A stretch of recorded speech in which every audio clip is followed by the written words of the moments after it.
दोस्तों, क्या आप जानना चाहते हैं? आज हम बात करने जा रहे हैं दिल की कमज़ोरी और घबराहट दूर करने का आसान और घरेलू इलाज। नाजरीन, हम आपको दिल घबराने और दिल की कमज़ोरी दूर करने का आसान इलाज बताने जा रहे हैं। जो दवाई मैं आपको बताऊंगा वो किसी भी पंसार स्टोर से बआसानी मिल जाएगी और महंगी भी नहीं है, इसीलिए मुकम्मल एतमाद के साथ आप ये नुस्खा इस्तेमाल कर सकते हैं।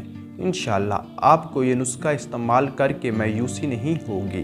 दवा के तौर पर नुस्खा शेयर ज़रूर करें। इलाज: बरगोज़बान 5 तोला, तबाशीर 1 तोला। तरकीब तैयारी: नाज़रीन, इन दोनों एशिया को खूब पीस लें, यानी इनको इतना बारीक पीस लें सफ़ूफ बन जाए। अब इस सफ़ूफ को महफूज कर लें। तरकीब इस्तेमाल: नाज़रीन, हमरा गाय का दूध या ताज़ा पानी के साथ एक माशा सुबह शाम इस्तेमाल करें। ताकतवर चीज़ें हैं, जब तक ज़रूरत महसूस करें इस्तेमाल कर सकते हैं। टाइम की कोई पाबंदी नहीं, जब जी चाहे आप इसे इस्तेमाल कर सकते हैं। एहतियात: नाज़रीन, ये नुस्खा इस्तेमाल के दौरान ज़्यादा चिकनाई वाली एशिया के इस्तेमाल से परहेज़ करें। ज़्यादा तुर्श और गैर मियारी खानों से परहेज़ करें।